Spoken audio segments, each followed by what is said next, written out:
Montana Territory, August 1883. The wind kicked up dust as the stagecoach pulled away from the quiet town of Dry Creek, leaving behind a woman with nothing but a worn carpetbag and a reputation no one dared speak aloud. Odessa Porter stood alone on the edge of the road, her dark brown hair pulled back tight, eyes steady, spine straight like she was bracing for another blow. They called her bad luck. She had buried 2 husbands, one lost to a flash flood outside Helena, the other crushed under a fallen beam in Butte. A barn she had worked in burned down, and weeks later, a child she helped nurse died of scarlet fever. Folks started whispering. Then they stopped hiring her. Nowhere to go, nowhere left. Until now, she looked out at the dusty land, the peaks far in the distance, the sun beating down hard from a wide blue sky. She was 30 alone and carrying the weight of every town that had turned its back on her. You Odessa Porter. The voice came deep and clear, with a steady confidence that made her turn quick. A man sat atop a chestnut gelding, reins loose in his hand. He was tall, broad-shouldered, about her age maybe, with a square jaw and rough stubble. A rifle was strapped to his saddle. His hat shadowed his eyes, but when he looked at her, he did not flinch. "I am," she said, wary. "And you are?" "Travis Hart. I wrote to Reverend Miles about needing a housekeeper, maybe more. He said you were looking for work." "I am not a wife for hire." "You would not be." "I need help on the ranch, that is all for now." She narrowed her eyes. "You know what people say about me." "I do not care what people say," he replied. He held her gaze until she looked away. Odessa had met plenty of men who thought they were brave until something broke, but this one. There was not a hint of fear in him. "Where's your ranch?" "South end of the Bridger Range. It is a ride, but you will get a roof and fair pay." She nodded. "All right." He dismounted and tied her carpetbag behind his saddle, then he offered his hand to help her up. His palm was rough, warm, and he held her steady as she climbed behind him. They rode in silence for a long time, the only sounds the steady beat of hooves and the rustle of wind-blown grass. She noticed how he steered the horse gentle, like he respected the animal. Like he respected all living things. By late afternoon, they reached the ranch. It was not large, not fancy. A 2-room cabin sat beside a small stable and a corral. Beyond that, pasture stretched toward the hills. "You live here alone?" she asked as he helped her down. He nodded. "Have since my brother passed 2 years ago. I raise cattle, keep my head down." Inside, the cabin was clean, sparse but cared for. A table with 2 chairs, a cast-iron stove, tidy shelves with canned goods. A curtain separated the sleeping area. "You can have the bed." "I will take the cot," he said. "I have slept on worse than a cot." "I did not say it for debate, Odessa." She looked him over once more. Straight answers, no charm, no pretense. "All right," she said again. That night, after stew and bread, they sat across from each other in the quiet. He whittled a piece of pine. She mended a torn sleeve. No talk, just the clock ticking and the fire popping every so often. She watched him. Noticed the way his fingers moved slow, careful, the way his eyes softened when he looked at the fire. "You really do not care what people say?" She asked finally. He looked up. "No, I care what I see." "And what do you see?" "A woman who keeps going, no matter what." Her throat tightened. It had been a long time since anyone saw her as anything but trouble. The next few days passed with quiet rhythm. She cooked, cleaned, helped mend fence. He taught her how to saddle a horse, how to check a cow for signs of illness. They worked side by side, sharing tools, passing water canteens, brushing dust from each other's sleeves without a word. She never caught him watching her. But she felt it, his presence always steady, always near. One morning she found him kneeling beside an old grave behind the barn. Just a small stone with the name Samuel Hart carved into it. She stepped back, but he turned. "My brother," he said. "He was younger, took a fall off the ridge. I was not fast enough to stop it." "I am sorry," he nodded once. Then, without looking up, he said, "You ever have children?" Her voice caught. "I did." He looked at her then. "A boy and a girl, Simon and Susanna, from my first marriage. When my husband drowned, I had no money. Took work where I could. One family said they would care for the children while I worked a ranch outside Livingston. I came back after 3 months. They were gone, moved east, no letter, no word. His jaw tightened. You looked for them? Everywhere I could. He stood slowly, eyes dark with something she could not name. You are not bad luck, Odessa. People just need someone to blame when they hurt. That night he sat closer to the fire, and when her hand brushed his reaching for another log, he did not pull away. The next morning, Odessa woke to find a folded note on the table. Gone to town. Back by dusk. She spent the day gathering eggs, sweeping the loft, and wondering why her chest felt too full. When he returned near sundown, he handed her a parcel wrapped in brown paper. She opened it with careful fingers. Inside was a blue cotton dress. Figured it would fit, he said. Thought maybe you would want something nicer than work clothes for Sunday, or just for you. She stared down at the fabric, then up at him. Why are you being kind to me? He stepped closer, slow. Because you deserve it, because I want to be, she swallowed hard. You do not even know me.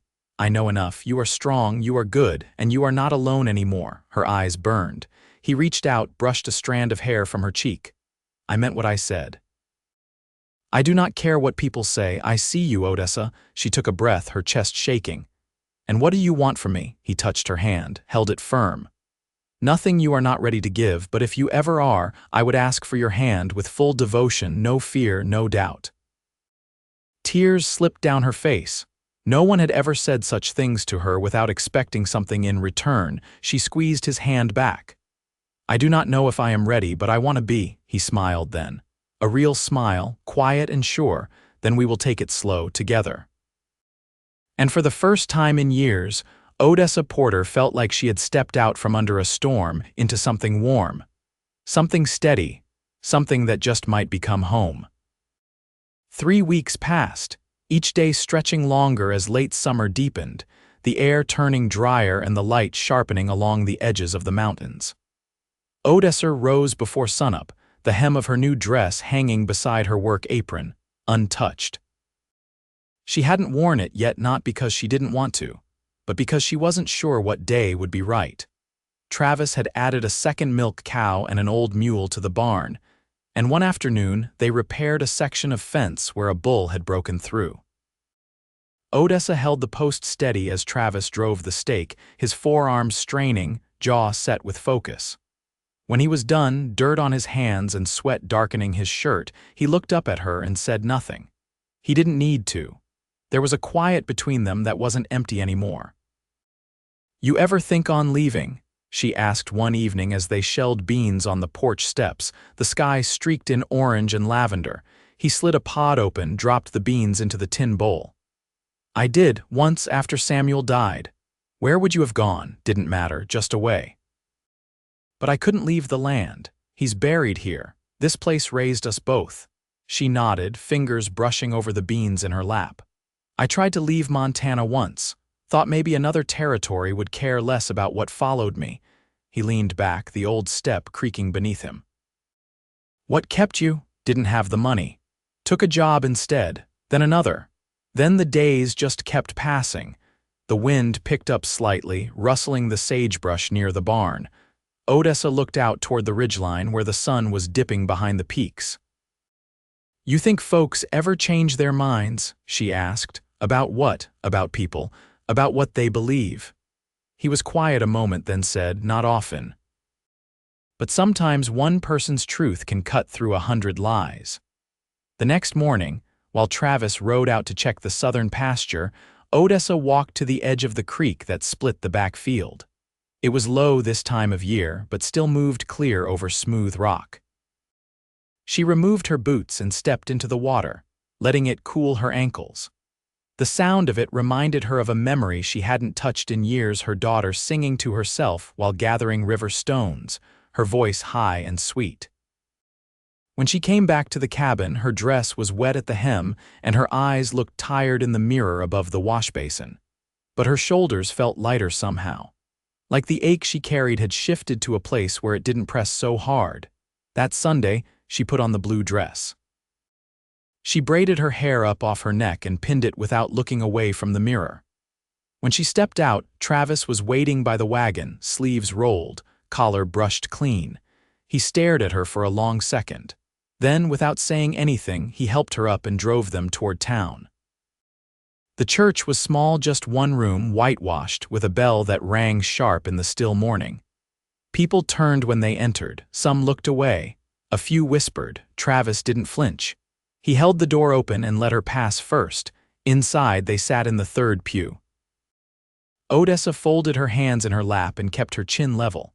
After the service, as folks lingered outside, a woman approached them. She was maybe 40, dressed in brown calico, her face drawn but not unfriendly. "I remember you," she said to Odessa. "You helped tend my sister's husband when he took sick in Bozeman. He got better." Odessa blinked, uncertain. "I remember, you brought him broth when no one else would." The woman nodded and pressed her lips together. "Folks talk, they always will. But I know what you did." She turned, then paused. "I'm Ruth Lanning. I bake most Sundays. If you two ever want company, my place is just past the blacksmith's." After she walked off, Odessa looked up at Travis. "You didn't say anything to anyone?" "No need. You walked in beside me." That said enough. That night back at the ranch, she stood at the doorway while he unbridled the horses. The stars were out, thousands of them, scattered like sugar across the black.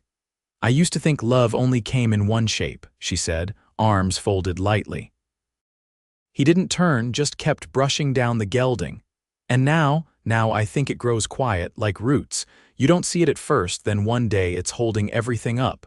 He stepped out of the stall and met her eyes. "I want to ask you something, not expecting an answer now." She nodded once. "If I built a second room on the cabin, with space enough for two and maybe a cradle if ever we needed one, would that be something you'd want?" She didn't speak for a moment. Then, voice steady, she said, "I'd help you build it."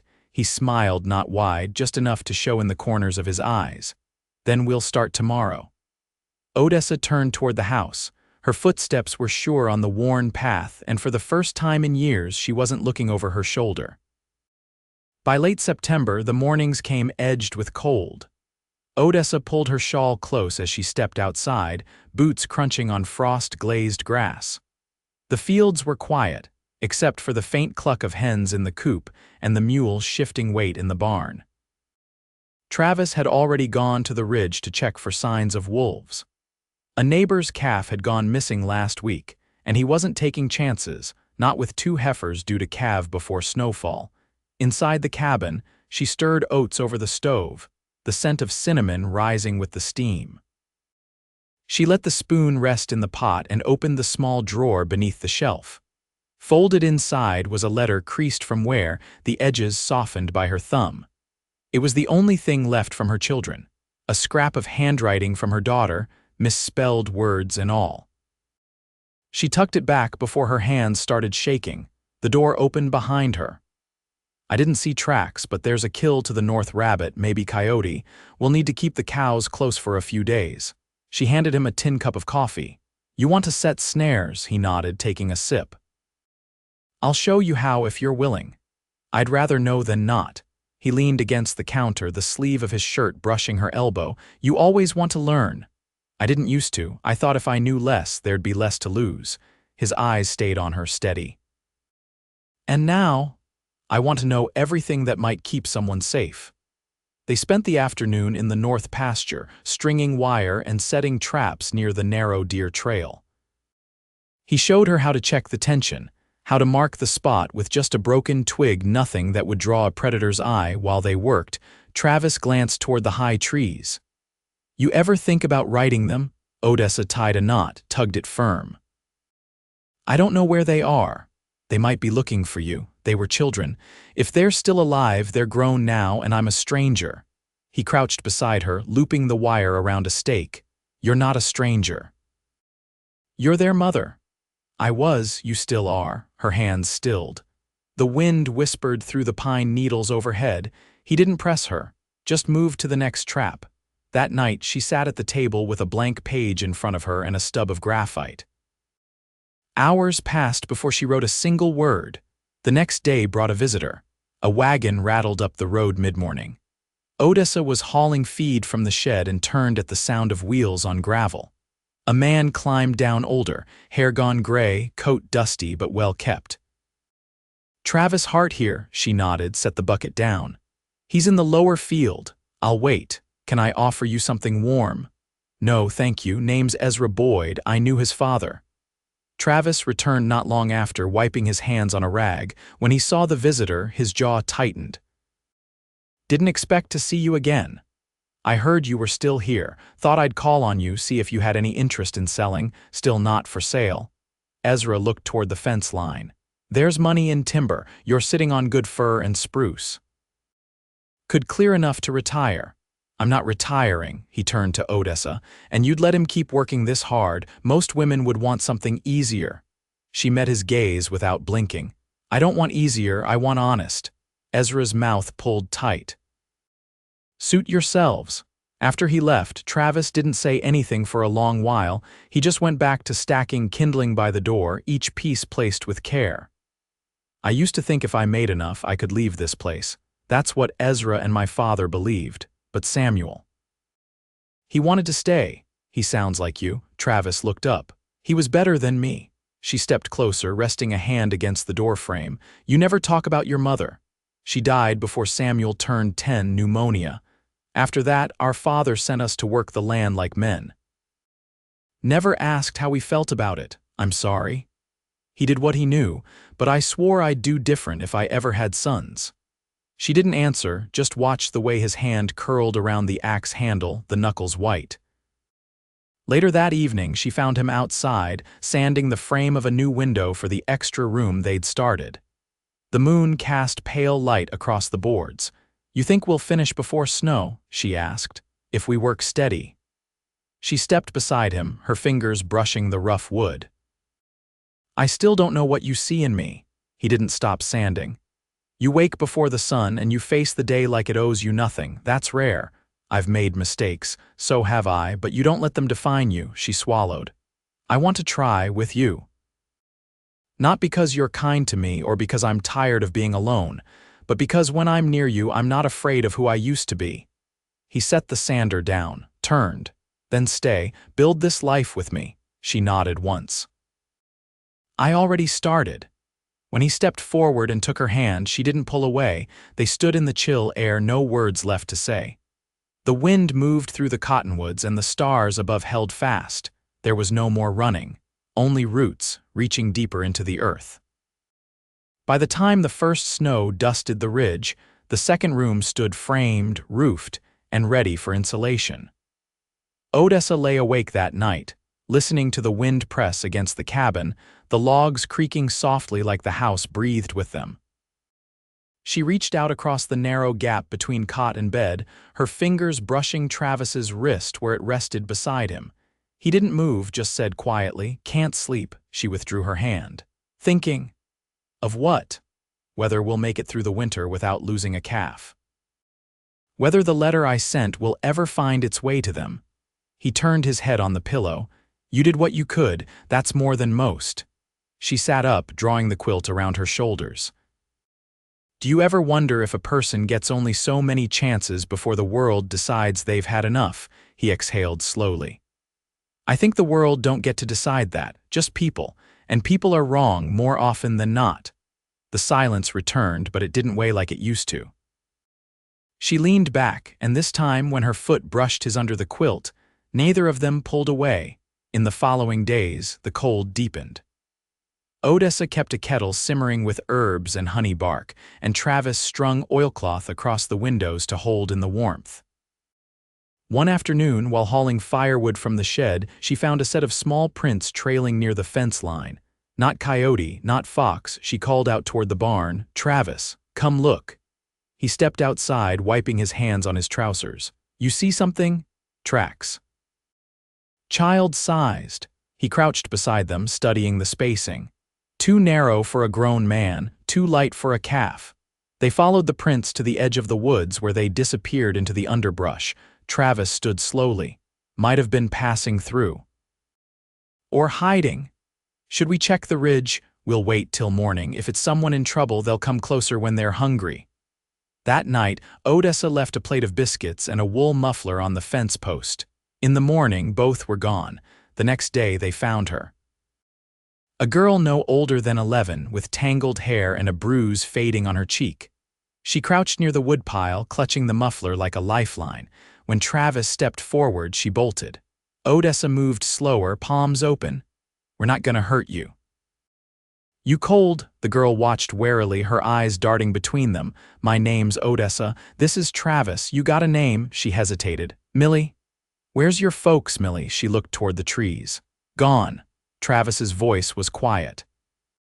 "How long you been on your own?" "Since the leaves turned red." Odessa glanced at him. "That was nearly 7 weeks. You hungry?" she asked. Millie nodded. They took her inside, fed her cornbread and stew.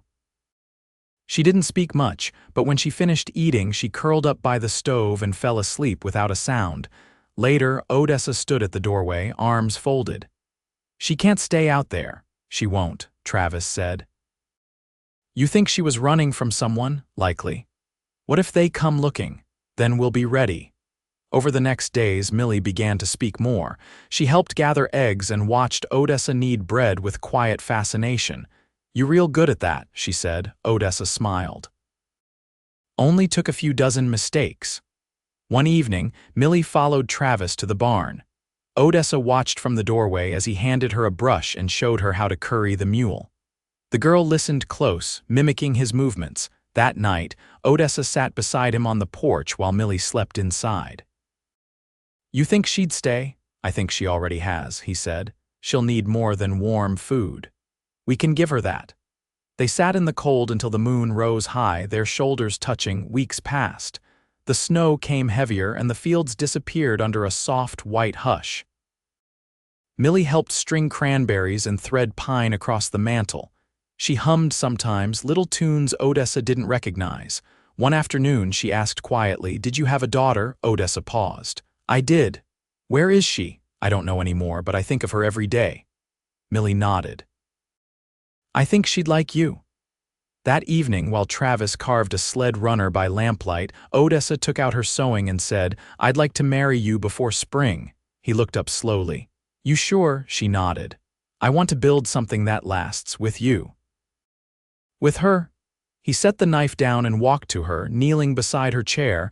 "I've been ready since the first time you didn't walk away." She took his hand. "Then let's not wait for the thaw." He kissed her palm, then pressed it to his cheek. Outside, the wind howled against the cabin walls, but inside, the fire held steady. And so did they. The wedding took place in early January, beneath a sky heavy with snow clouds, though none fell that day. Ruth Lanning brought a loaf of molasses bread, and the blacksmith's wife lent Odessa her winter shawl, thick with red stitching and too fine for daily wear. Millie stood between them as Reverend Miles spoke the words, her mittened hand wrapped around Odessa's glove.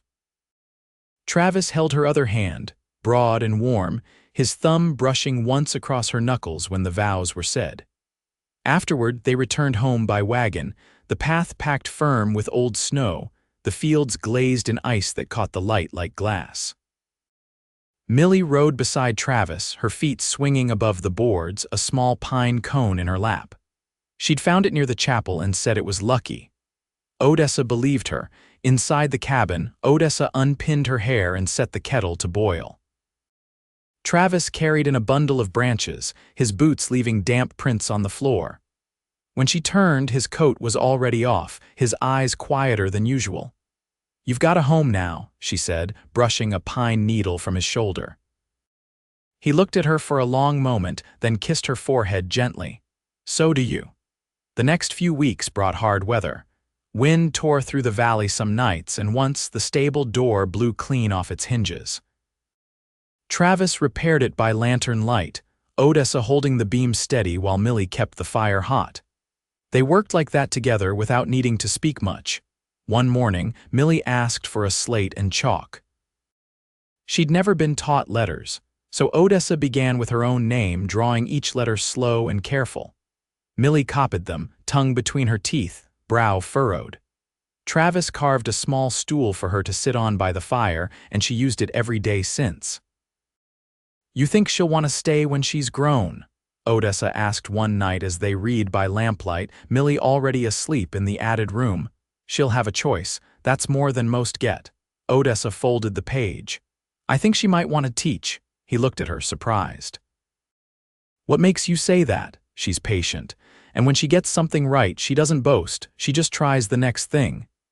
The snow began to soften in March. The creek behind the barn ran faster and the cows grew restless. One calved early, a red heifer with a strong cry and a crooked tail. Millie named her Clover. On a warmer afternoon, a letter arrived. Odessa held it without opening it for half a day. Then, as dusk fell, she sat alone at the table, cracked the seal, and read. It was from a woman in Illinois. Her family had taken in Simon and Susanna nearly 12 years ago. They'd grown both alive, both well. The daughter was married now. The son worked in a print shop. They remembered Odessa. The woman said she'd always meant to write but hadn't known how. Travis came in from the shed, saw her hands trembling, and knelt beside her. They're alive, she whispered. They're all right. He pressed his forehead to her shoulder. Then so are you. She wrote back that evening, not expecting anything, but this time she used her full name, Odessa Hart. As the thaw came, Millie began sleeping with the window cracked, even if the air still held a bite. She said she liked the sound of the frogs coming back. Travis built her a narrow bookshelf, and she filled it with the few readers they found at the mercantile. Odessa taught her to make jam from the last of the canned berries, and Millie's hands grew sure with the boiling pot and the sealing wax. One afternoon, Travis led them both to a stretch of land behind the ridge. It opened to a wide clearing, the grass short and thick with spring shoots. Thought this might be a good spot, he said. For what? Odessa asked. He pointed to the slope. Barn's got room for what we need now, but if we ever want more stock, or a schoolhouse, Millie's head turned quick. A school, maybe just a room with desks, but you might need it someday. Odessa smiled. You always thinking ahead, only when it feels worth it. That night, Millie fell asleep with her slate beside her pillow, letters half formed in chalk. Travis wrapped his arm around Odessa's waist as they stood in the doorway, watching the last light fade behind the trees. You ever think we'd end up like this? She asked. He shook his head. But I hoped. She leaned against him, warm despite the cool air. You're a good man. You're the strongest woman I've ever known. They didn't speak again for a while, just stood together, the wind in the pines and the scent of earth rising from the thawed ground. By midsummer, the cabin had a new coat of whitewash, and the garden rows bloomed with beans, squash, and yarrow. Millie carried water in a tin pail, her hair tied back with a strip of blue calico. Travis expanded the corral, and Odessa pressed flowers between pages when the days grew too hot for baking. They built what they needed, gave only what they had, and asked little from the world. Word came again from Illinois. Susanna had named her first child Odessa. The letter was short, but it carried a photograph of the baby, cheeks round, eyes wide. Odessa wept when she saw it, then passed it to Travis without a word. Later, she sat on the porch steps, the girl asleep inside, the man she loved beside her. You gave me a place to stop running, she said. He reached down, took her hand into his. You gave me a reason to stay. The sun dipped behind the ridge, casting long shadows across the grass. Fireflies blinked low near the fence line. A dog barked somewhere distant.